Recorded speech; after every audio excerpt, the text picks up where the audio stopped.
जब ये चीज़ को राहुल गांधी जी ने जब उठाने लगे ये मुद्दे कि भाई वोट चोरी हो रही है, तो इसको बहुत लोगों ने एकदम नेगेटिव वे में लिया। रहे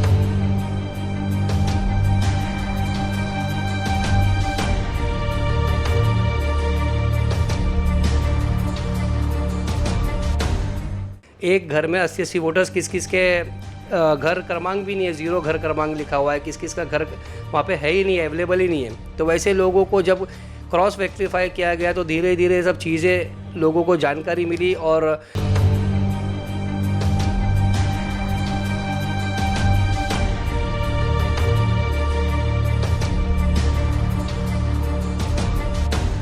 जैसा कांग्रेस के नगर सेवक 5 साल हो गया जीत के, आज उनका 4था साल लगा है, इनको कोई फंडिंग नहीं मिल रही है, इनको कोई फंडिंग नहीं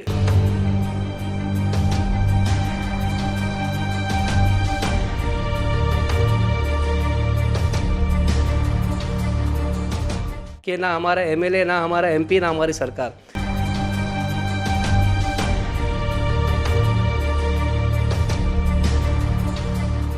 नमस्कार, मैं हूं रेहान हुसैन और आप देख रहे हैं इन 24 न्यूज़।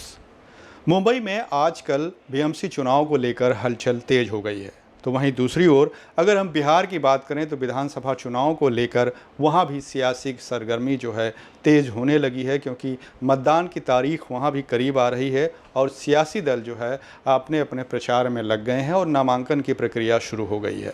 बात अगर मुंबई की करें तो यहाँ बीएमसी चुनाव को लेकर अभी पिछले दिनों ही कांग्रेस के अलावा जो महाविकास आघाड़ी में विपक्षी पार्टियां हैं उन्होंने चुनाव आयोग, केंद्रीय और राज्य चुनाव आयोग से बातचीत की है और अपनी अपनी समस्याओं, खासकर वोटर लिस्ट में गड़बड़ी, वोट चोरी के मुद्दे को लेकर मुलाकात की। और चुनाव आयोग ने आज जो है स्वीकार किया कि कुछ गड़बड़ियां हैं, जो नकली वोटर आईडी लिस्ट बनी है और जो वोटर लिस्ट में खामियां हैं उसे दूर किया जाएगा। और उस सिलसिले में केंद्रीय चुनाव आयोग से उन्होंने जो है यहाँ की शिकायतें यहाँ के नेताओं की पहुँचा दी हैं।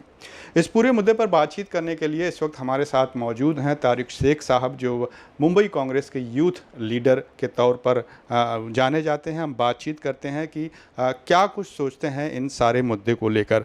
सर, सबसे पहले स्वागत है।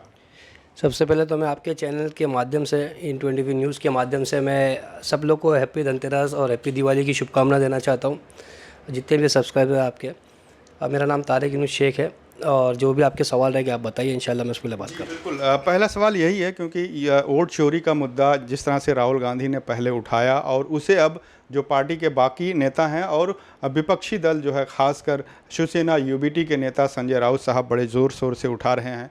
और कुछ जो सत्तारूढ़ दल में शामिल हैं, एक नाथ शिंदे की पार्टी, शिंदे साहब की शिवसेना, उसके भी कुछ विधायक आजकल जो है सपोर्ट में आ रहे हैं कि हाँ, कहीं ना कहीं कुछ खामियां ज़रूर हैं और दबे मुंह से वो स्वीकार कर रहे हैं। तो आपका इस पूरे मुद्दे को लेकर क्या कुछ सोच?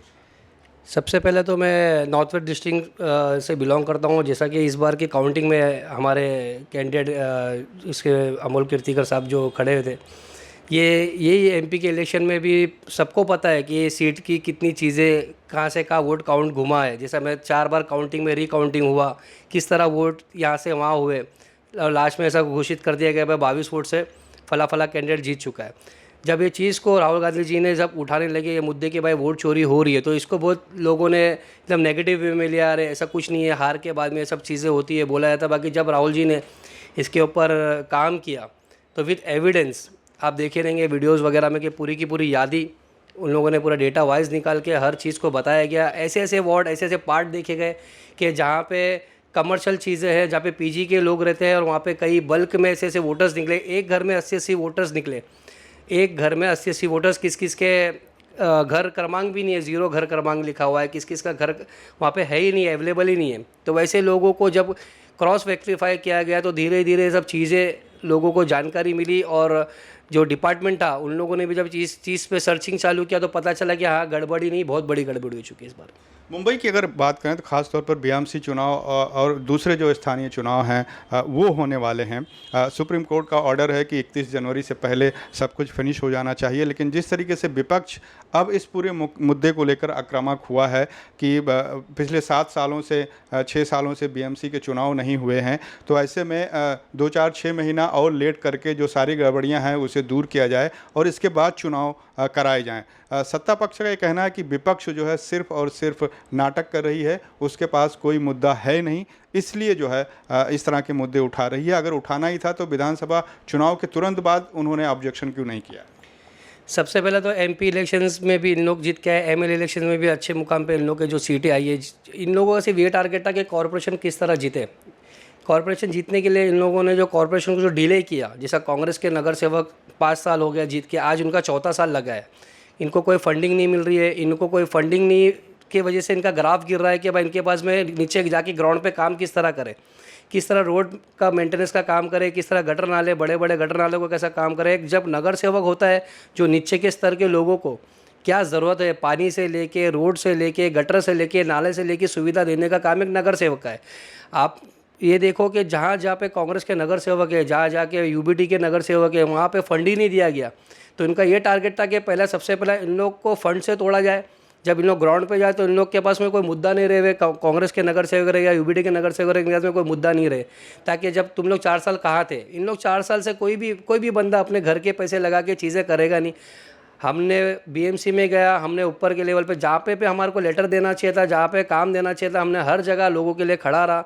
बाकी अफसोस यही था कि ना हमारा एमएलए, ना हमारा एमपी, ना हमारी सरकार। फिर भी हम आज तक भी, आप भी जो कार्यालय में बैठे हुए, आज तक का भी ये कार्यालय पे मैं अभी तक का लोगों का काम कर रहा हूँ, अभी भी वोटर आईडी का काम किया हूँ। वोट चोरी जो है वो एक मुद्दा तो बहुत बड़ा है। बाकी मैं बोलता हूँ कि आपके चैनल के माध्यम से कि वोट चोरी की जिम्मेदारी आम नागरिकों की भी है। अगर आपको खुद ही नहीं पता है कि आपके खुद के वोट्स, आप सुबह इलेक्शन के टाइम पे सुबह 7 बजे उठ के अपनी चिट्ठी लेके भागोगे कि भाई मेरा वोट कहाँ गया। आपके लिए ऑफिस उपलब्ध की गई है, फ्री ऑफ कॉस्ट यहाँ पे काम होता है, आप कार्यालय में जा सकते हो। बाकी आपको अपनी जिम्मेदारी खुद ही नहीं लेना है। ये इतना बड़ा स्लम है यहाँ पे, ये स्लम में वोटर आईडी होना ही खुद एक प्रूफ है कि जिससे तुम पता कर सकते हो कि झुग्गी झोपड़ियों पे 2009 का जीआर, 2010 के जीआर से जो रूम पास हो रहे हैं, सिर्फ वाहिद एक वोटर आईडी की वजह से आपकी चीज़ें पास हो रही। तो ये आपका काम बनता है कि आपका वोट प्रॉपर आ रहा है या अपना पड़ोसी का वोट आ रहा है नहीं आ रहा है, उसका काम है आपको देखना। हमारा काम है आपको रेक्टिफायर करके देना और on the spot online application करके उस चीज़ को आगे प्रोसेस करना। कांग्रेस देश की सबसे बड़ी पार्टी है और इस वक्त उसके सामने 2 चुनौतियां हैं। पहला, एमवीए में जिस तरह से राज ठाकरे साहब की एंट्री हुई है, कांग्रेस अभी कुछ फैसला नहीं ले पा रही है। और ठीक वही हाल बिहार में भी है। तेजस्वी यादव को लेकर जो बिहार के सीएम का चेहरा है वो घोषित नहीं किया जा रहा है। ऐसा कहा जा रहा है कि कांग्रेस जो है फैसला लेने में काफ़ी देरी कर रही है या फैसला नहीं ले पा रही है, ना राज ठाकरे के मुद्दे पर और ना ही वहाँ तेजस्वी यादव के मुद्दे पर। तो कांग्रेस की ये जो सबसे बड़ी दिक्कत है, इसे आप कैसे देखते हैं? ये कांग्रेस पार्टी की दिक्कत तो आप बराबर बोल रहे हो कि जब चारों भाई अपने परिवार में, 4 भाई अलग अलग दिमाग के होते हैं, जब वो चारों भाई एक चीज़ को एकजुट होकर जब एक फैसला करने की बात आती है तो वहाँ पे सेक्रीफाइस की बात आती है कि भाई कुर्बानी देगा कौन। तो उस चीज़ में जब चारों जब एकजुट होकर एक पार्टी सेक्युलर होकर जब बैठ के बात कर रही है तो वहाँ पे ऊपर नीचे चीज़ें होती है। जरा कुछ जगह कांग्रेस बहुत स्ट्रांग है, कुछ जगह समाजवादी कुछ स्ट्रांग है, कुछ जगह यूबीटी स्ट्रांग है। तो वहाँ पे टिकट को लेके, वार्ड को लेके, मेहनत को लेके, कौन सा पार्टी का वर्कर किधर पे काम ज़्यादा कर चुका है, ये सब चीज़ को लेके डिस्कशन होता ही है। तो हर कोई बड़े फैसले जो होगा ये एकजुट होकर मिलके होके, एक बैठक नहीं, इसमें 3 से 4 बैठक और होगी। बाकी जो भी चीज़ होगी पॉजिटिव होगी इंशाल्लाह। आप अपने पर्सनल लेवल पर कांग्रेस को मजबूत करने के लिए, खासकर युवाओं में, जिस तरह से कांग्रेस पार्टियां जब से क्षेत्रीय पार्टियां आई हैं तब से कांग्रेस निश्चित तौर पर कमज़ोर हुई है कई जगहों पर। तो यहाँ ठाकरे ब्रांड एक तरीके से अब ठाकरे ब्रदर्स सामने आए हैं और दूसरी कांग्रेस अपनी साख बचाने के लिए यहाँ युवाओं में किस तरह से जाएगी, कैसे बीएमसी चुनाव के दौरान वोटिंग करेगी, किस तरह का कैंपेन करेगी, उसके बारे में बताएं। कांग्रेस हमारे इधर पे अंधेरी वेस्ट की मैं बात करूँगा, जहाँ पे मैं रहता हूँ 165 असेंबली की। अभी भी हमने अंधेरी वेस्ट में यहाँ पे 65,000 वोट लिया है, ऐसी भी कंडीशंस में, ऐसी भी हालातों में।